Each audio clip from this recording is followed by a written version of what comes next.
музыкалық аспаптар, иә? Енді тарихи ескерткіштер музыкалық аспаптарға қарай біз екі топқа бөліндік. Сендер тарихи ескерткіштер, бірінші топ музыкалық аспаптар тобы. Енді бері қараймыз. Бүгінгі үйге қандай тапсырма бердік? Үй тапсырма қандай? Қазақтардың дәстүрлі дүниетанымы. Қазіргі жұмыс столы деген әдіс арқылы бірінші топ, екінші топқа сұрақ қоямыз. Екінші топ, бірінші топқа сұрақ жазып, ақпаратқа бір-бірімізге тастаймыз. Бұл сұраққа екі топ жауап береді. Тез жазып, мына неге жауап береміз. Бір-бірімізге тастаймыз осы сұраққа.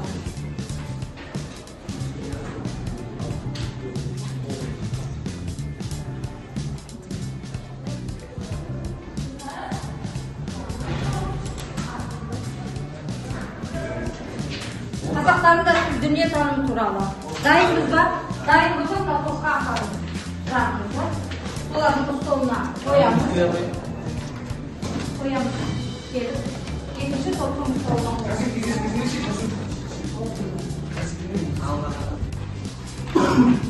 Жақсылап жауап беруге тырысайық.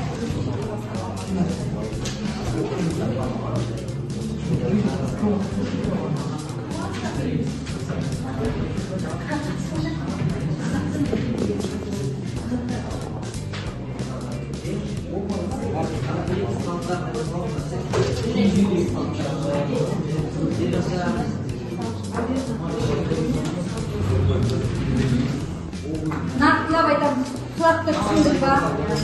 Қараймыз. Нақтылап айтамыз. Нақтылаймыз. Бір-екі адам айтпасын. Жаңағы топ болып берін ғой. Я әркім толық тұруға болады, топ мүшелері, сол сұрақты.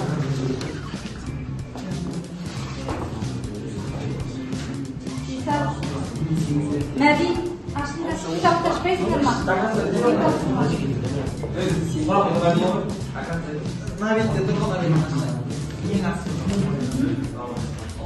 Бес минут уақыт береміз.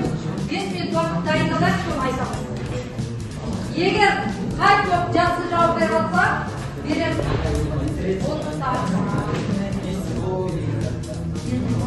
Ақша? Аралықта спорттың оқуы ендегі алды.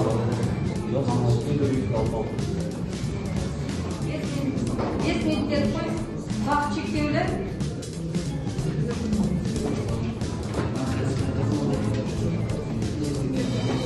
Қазақтардың дәстүрлі дүниетанымы.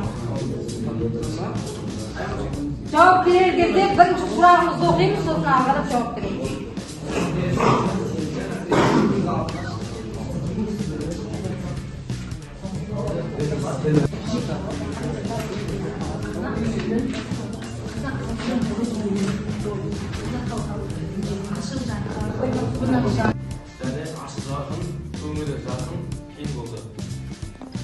Бұл негізінде қазақ халқының несі деп аталады? Зілі. Зілі деп аталады. Жақсы.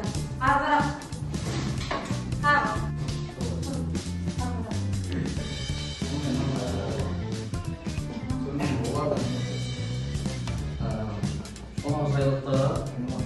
Қонақжайлықтары бірге дамыды. Бұл негізі қазақтың дәстүрлі дүниетанымына байланысты біз қандай халық болдық? Көшпелі халық болдық. Сондықтан қонақжай, мейірімді келген адамға қонақжай. Көшіп қонып жүріп, неғып жүрдік қой? Көшіп қонып жүргенде сондай нәрселерде бейім болды. Тастаймыз.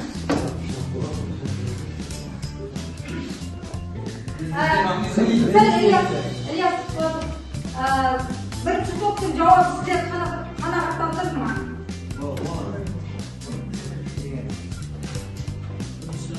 Мүлдем қойған сіздер ұмытпақ.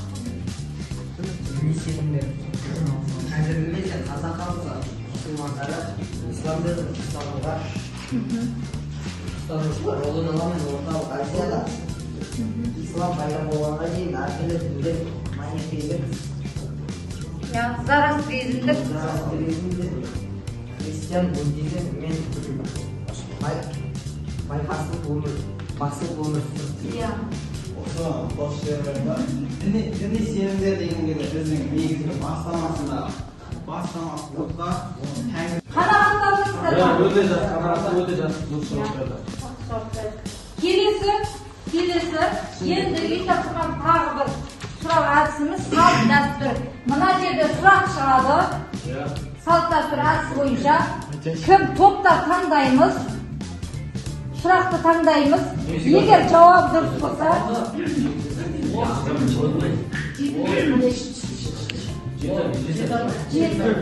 түргеп таңдайық біреу, тұрып сосын жауап береміз біреу.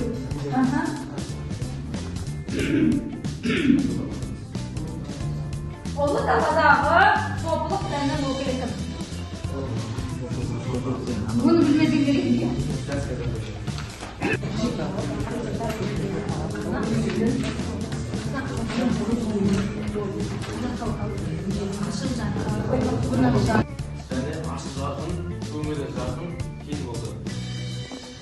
Бұл негізінде қазақ халқының несі деп аталады?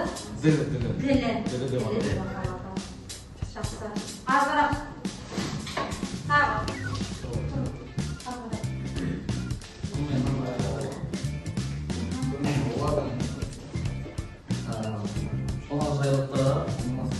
Қонақжайлықтары бірге дамыды. Бұл негізі қазақтың дәстүр дүние тәрбиеге байланысты біз қандай халық болдық? Көшпелі халық болды. Сондықтан қонақжай, мейірімді келген адамға қонақжайлы. Көшіп қонып жүріп, не қылып жүрдік қой? Көшіп қонып жүргенде сондай дәстүрге Бейім керек болды.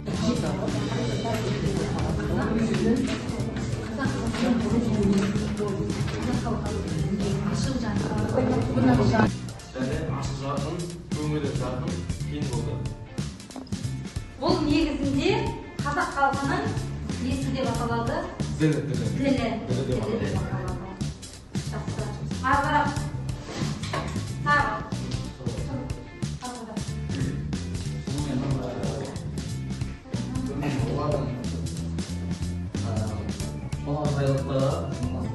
Қонақжайлықтары бірге дамыды.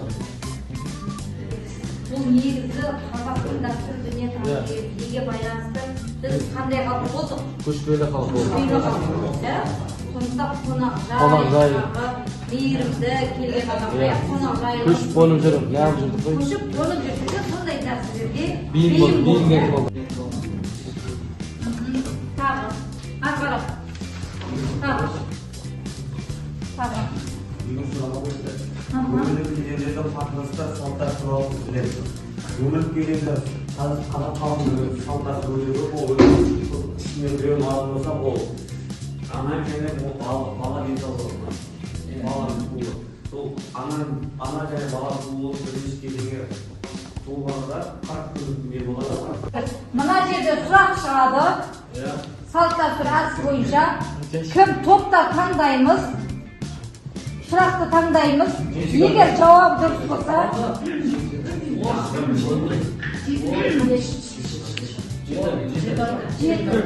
түргеп таңдайық біреу, тұрып сосын жауап береміз біреу.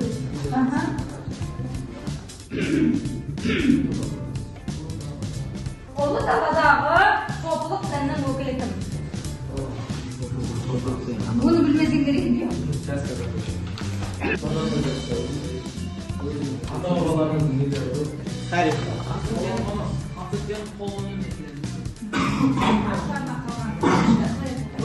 Тақтада да тұр ғой.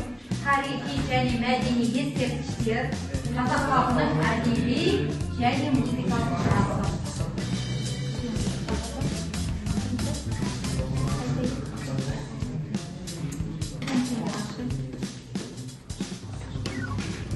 Енді тарихи мәдени ескерткіштер деп жатырмыз ғой бұл жерде.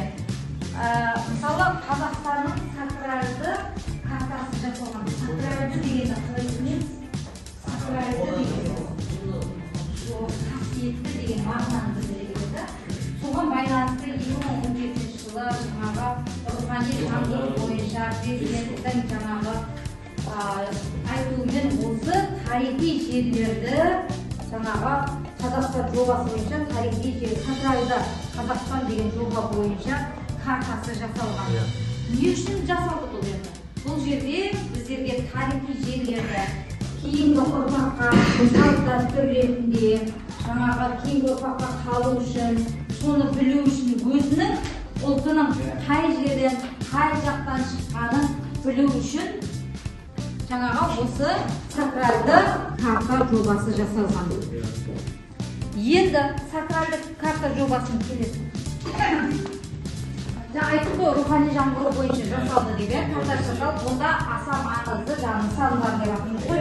Солар жаңағы тексеріліп, жинақталып, ғалымдардың, өлкетанушылардың, тарихшылардың жаңағы құрылған жұмысшы тобымен осылар жасалды.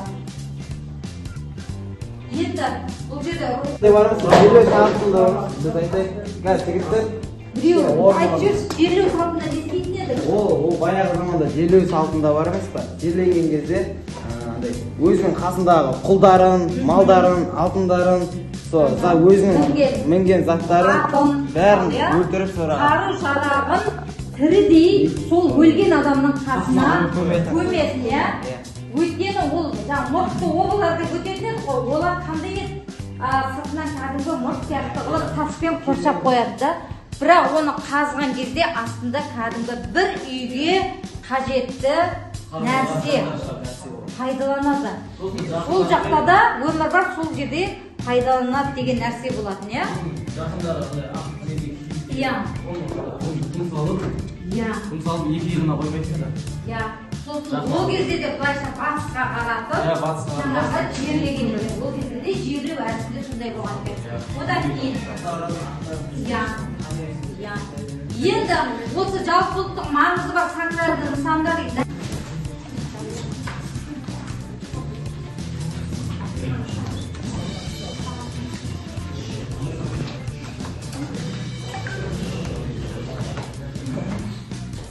Жаңа айттық қой, біз сакралды дегенді біріншіше жаздық қой, 5 топқа бөлінеді деп. Соны жазайықшы. Ең бірінші тарихи және мәдени ескерткіштер. Бірінші Қазақстан жобасы жасалды дейді да, Қазақстан картасы жобасы жасалынды дейді да. Анау нақты керекті деген жерді жазып алайық деп жатырмыз да.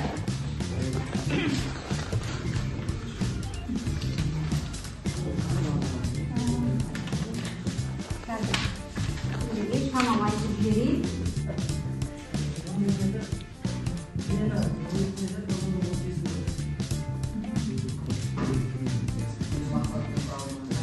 Иә, 35-тен 12. Жақсы.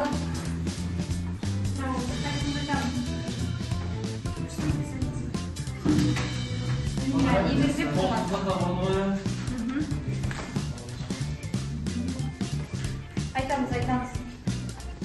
Түркістан кезінесі алады бұл қожаққа дейсі. Бұл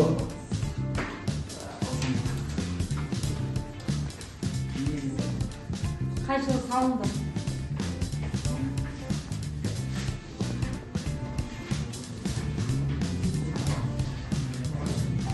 Қай жылы салынды? Кім айтады?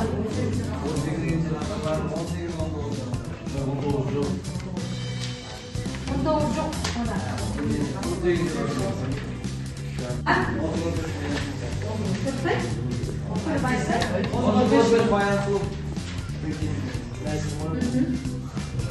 Сұрақ шығады, ағара сұраққа жауап бересің. Қозы көрпес баян сұлу кесенесі екен. Қай жерде орналасқан?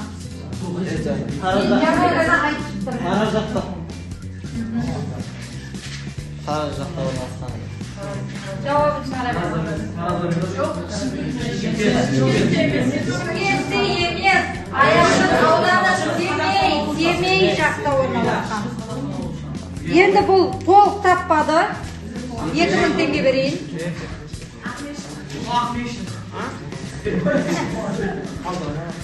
Жоқ. Айтамыз, дұрыс жауабын айтамыз.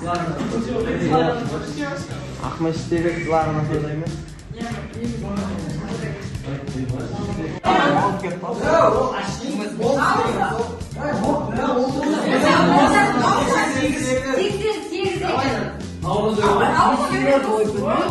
ешбір енді.